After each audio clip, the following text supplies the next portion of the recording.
Well, Juice, first 5, 6 days in, you obviously got a young group of corners back there. How's it going trying to get those guys up to speed?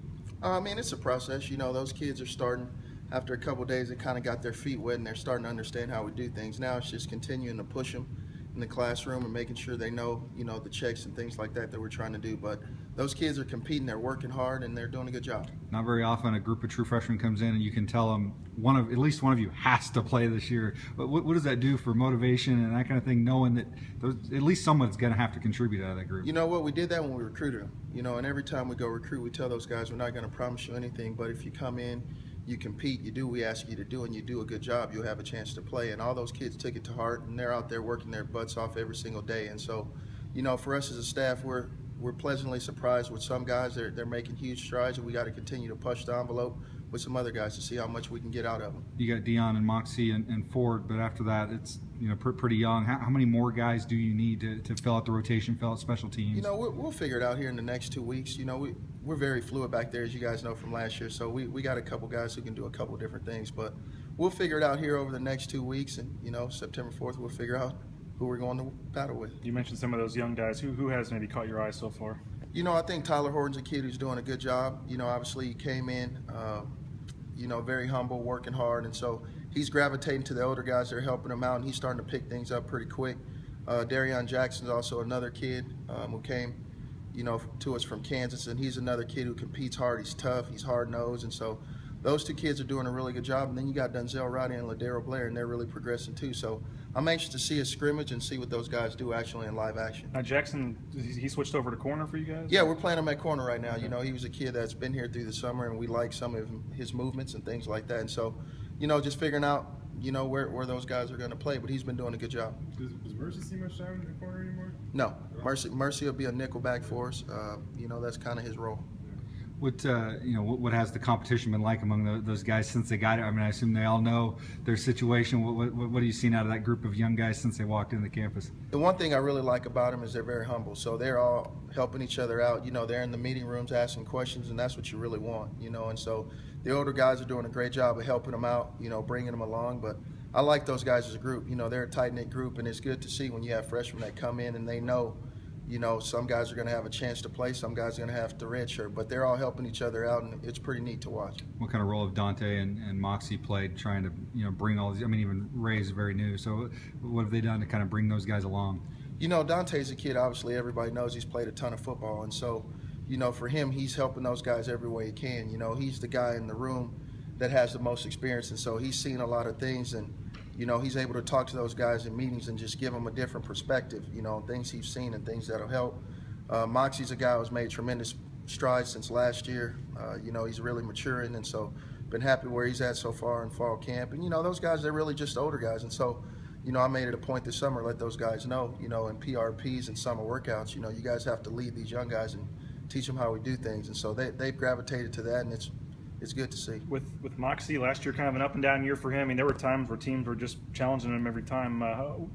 How did you evaluate kind of what he did last year, and like you said, what have you seen from him to see that he's made the improvements? The thing about Moxie is, he always strives to get better, and so when we had our eval meeting, we talked about some things, and we needed him to improve in some things, and he's done that. And so, him and Dante and Ray, they're older guys in terms of age, and so they have to be able to go process it a lot faster and able to do things. But Moxie's a kid who's making tremendous strides. He's not there by any means, but he knows what he has to do to get there. How does Ford's experience help him, in this battle? The thing about Ray is he's a very physical player, and he's very fast. And so, like we said last year, we want fast, physical players back there, and he fits both of those bills. And so for him, he's been here all the spring. He was able to get his feet wet in spring ball, and now it's fully grasping everything we're trying to do, because obviously the playbook gets a lot bigger here in fall. But he's doing a good job. He's a kid who competes really, really hard, and I'm anxious to see him how he develops over the next couple weeks. I know you and Coach Yates have kind of split off, but we're going to talk to DSG today, and I'm just wondering what have you seen from him in last year, and how big of a role do you expect him to take this year? For us, it's really we're still a unit. Obviously having a guy with as much experience as Coach Yates, it really helps, and so. We're coaching those guys up, trying to get everybody on the same page. I think Dylan's a guy, again, in the summer, he improved a lot. He kind of got here at 17 years old, and you threw him into the fire as a true freshman. And I think last season, going through the battles, with some of those guys and, playing in big games, he was able to see, okay, what do I need to do to get to that level? And so he's had a tremendous summer.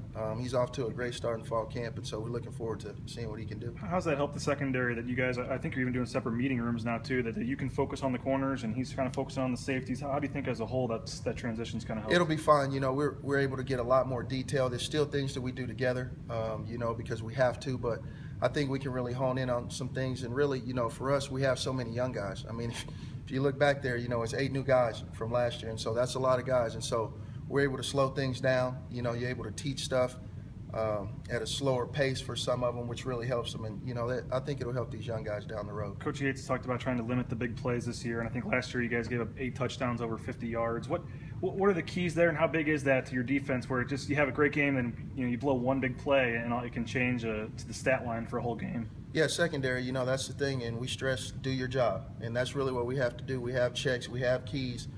For us, we just have to do what we're coached to do, and if those kids do that, I think we can eliminate some of those explosive plays. If you look at some of them, it was things that we did wrong, and some of them was things the offense did right. But for us, it's just limiting our mistakes. We have to control what we can control, and if we just read our keys and do what we're told, I think we can eliminate some of those. Heard a lot of people rave about what Chance has done recovering from a second knee injury. What is it about him that has allowed him to kind of stay positive through something like this and still continue to keep getting better? Chance is a strong kid. He's strong-minded, and so, I remember when he got hurt, and obviously he was devastated, but he's a kid who I'm close with, and, me and him talk, but he's a kid, he's just really focused and he's tough, and so he wasn't going to let this slow him down, and I think if you guys have been out there watching practice, it hasn't slowed him down. He's out there competing, and he's a physical player. We saw that last year. He was starting to come on before he got injured, and so, again, excited, to see what these guys can do as a unit as we continue to progress and move forward. How much progress had he made? I mean, he had moved into the starting lineup there. He had the game-saving tackle against New Mexico, I think, and then all of a sudden, he goes down and he misses spring again. I mean, how much progress had he made, and how tough was that development-wise for him to have to take a step back? Well, I mean, he turned into the starter, so, he progressed pretty fast. And I don't necessarily think he took a step back in terms of getting hurt. Obviously, he had an injury, but he was a kid. He was still very involved in the game plan. He studies a lot of film. He knew what we were doing. He was a kid who was coaching on the sidelines. And so I think from a mental standpoint, I don't think he took a step back. If anything, I think he took a step forward because he was able to see things that he couldn't see as a player, which I think now is helping him as he's coming back. Is he fully back and ready to go? Fully back. Been at every practice, every meeting, fully healthy. What does he bring to that kind of that position too? And he's got quite a bit of length too. Yeah, he's a long physical player, and I think for our defense we need physical players, and so he's a kid that just brings that edge to him. He's going to go out and compete.